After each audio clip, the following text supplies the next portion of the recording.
people. So today we're going to be talking about something which I think is too often neglected in mixing, and that is preamp. And I'm going to tell you why. It's because preamp is going to do a different job to what EQ or compressor is doing, and that is going to add subtle color, gentle saturation, and a little bit of tone shaping without really massively affecting the sound of the signal, just adding subtle character to the sound, right? And why this is important is because the compressor acts differently. The compressor is very reactive. The EQ is going to tone shape a bit more aggressively, but before you even get to the stage, you probably want to make sure your sound source actually sounds right, and a preamp is a great way to do that. It's a great way to add that subtle boost you need. So I'm going to be taking a look at a bass sample, which I'm going to play for you now, with and without the preamp, which is a Helios, my favorite right now.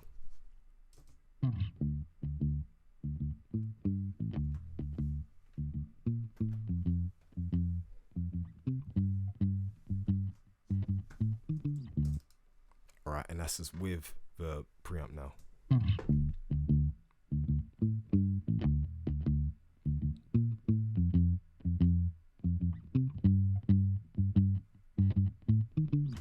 Right, so you should be able to hear that it's adding a bit of subtle boosts, and it's making the sort of the fretwork of the bass come out a little bit more, adding a bit more flavor, a bit more dynamics in a mix, but it's very, very subtle. It's very musical. I'm going to show you exactly how to use it. We're going to get into controls now. So first off, starting at the top, we've got the line and mic selector switch, and that's going to give you two types of subtle saturation. One which is aimed more towards instruments, which is your line input, and mic for microphones, vocals, that sort of thing. But you can obviously use it exactly how you want to or need to. Next, we've got the main fader, and the main fader is obviously, this is going to be on mixing desk that you find in a proper studio. So you have that, and then you've got the EQ to just help shape your sound before you even go into your first EQ. Right, so a preamp offers you a lot, and if you know how to use it right, you can really make your sound signal sound pro. So I'm going to show you how to do that right now. So if we take a look at this, we're going to basically just play around and make sure that we are able to sort of get a good level on this without saturating the sound too much. So I'm going to play the sample again, put it back down to 0, and we're going to just completely redo this.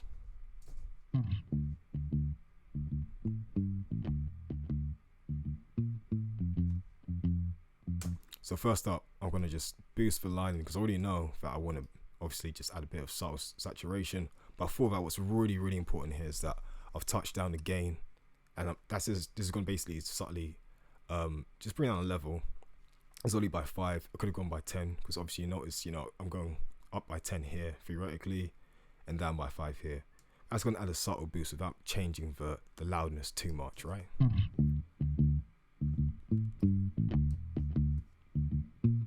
So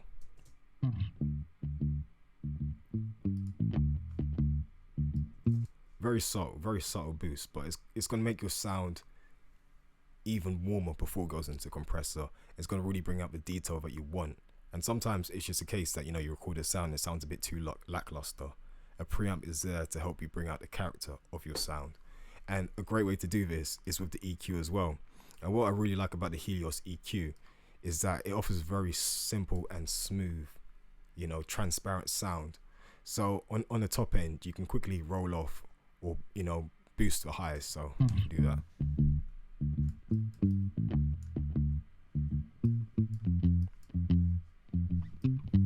Right, so you can get a bit more detail on the top end, but we're not going crazy. We're not adding a ton of high shelf or nothing like that.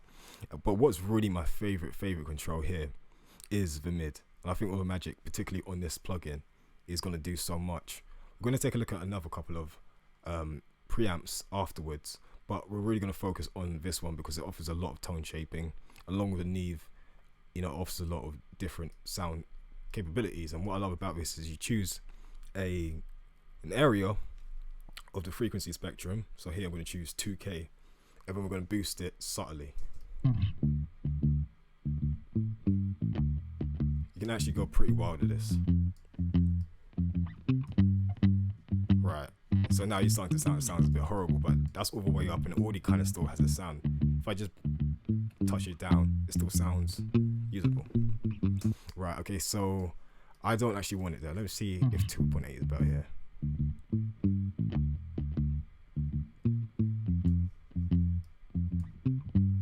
Two.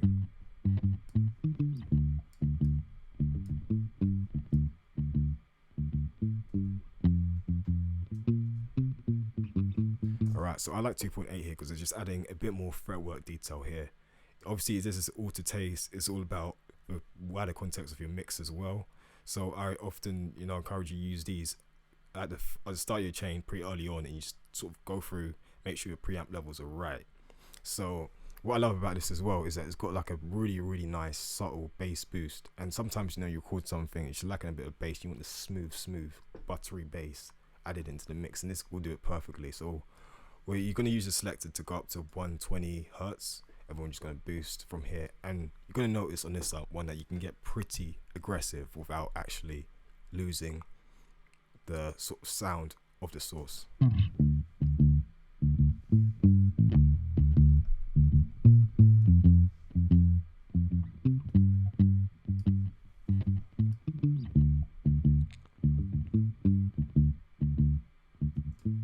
But for this case, like I said, you want to use it on a case-by-case instance. Because this is going into a bass amp, I'm not going to add too much bass, if any at all.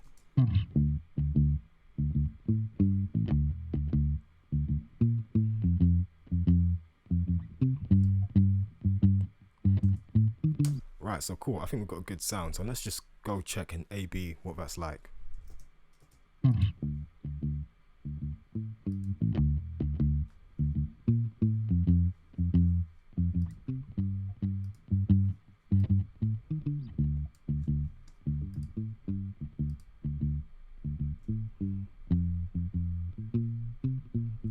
Right, so if the level is too much, if you're getting too much of a boost, you can always touch it down a bit more. I tend to, like put it somewhere in the minus 5 to 10 range. I find that with this one, I do like the boost, so I'm going to keep it up. Makes it sound a little bit more live, and the original recording was probably lacking a bit of gain, so just going to compensate like that. But essentially, that is it. That's the first preamp instance.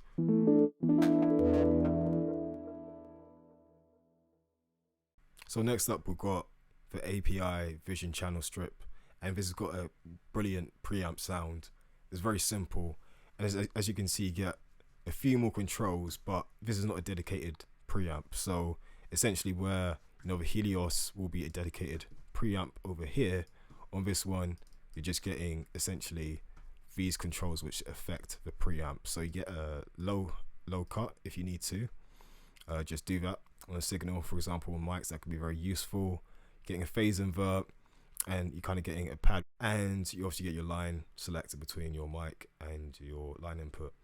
And what I like to do with this compressor is just set it somewhere between 4 to 6, and I think generally that tends to have a nice sound without distorting your sound audibly. And obviously, if your sound needs it, go ahead and do what you need to do. But with this one, I like to keep it simple. I'm just going to listen to how it sounds on and off with the bass boosted around 4 to 6. Right, let's go.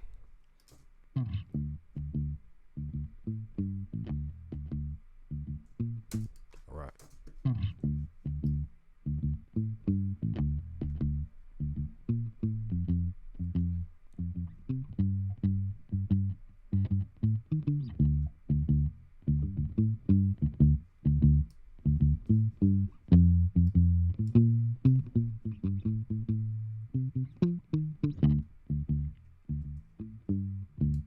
Right, so this one I like 4 on this. I think I can even go to 5. So it's adding nice, gentle, subtle saturation, which you barely notice, without pumping the transients too much. So it's just A/B that on and off quickly. And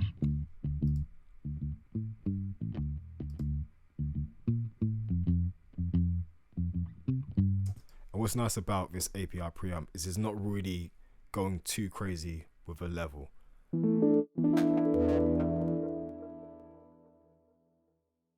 And this one is by SoundToys.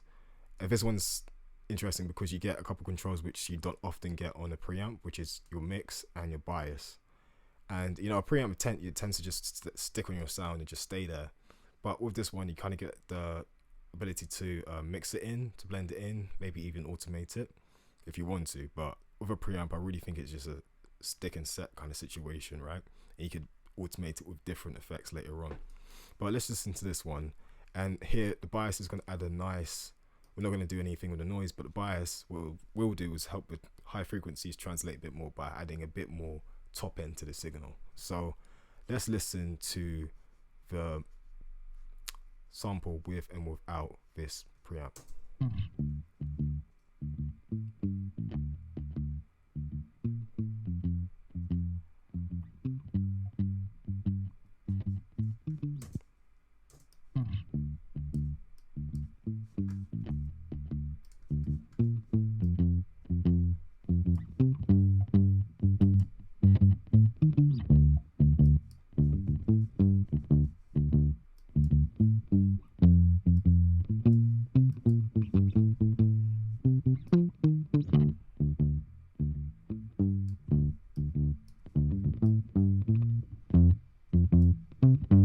So this one can get pretty aggressive, but it still stays not extremely aggressive or harsh on the signal. And that's generally the idea of a preamp. You want it to add a nice subtle color to your sound without actually changing too much of the characteristics. So I hope this has been useful. Let me know if there's any other videos you want on anything else in terms of mixing. I'm just getting this channel going, so obviously if you want to support anyway, how, I appreciate that. And I'll take in suggestions to get the content out that you guys want to hear. So let me know if there's anything that just comes to mind or any questions you have. So peace and love, people. I hope you've enjoyed the video.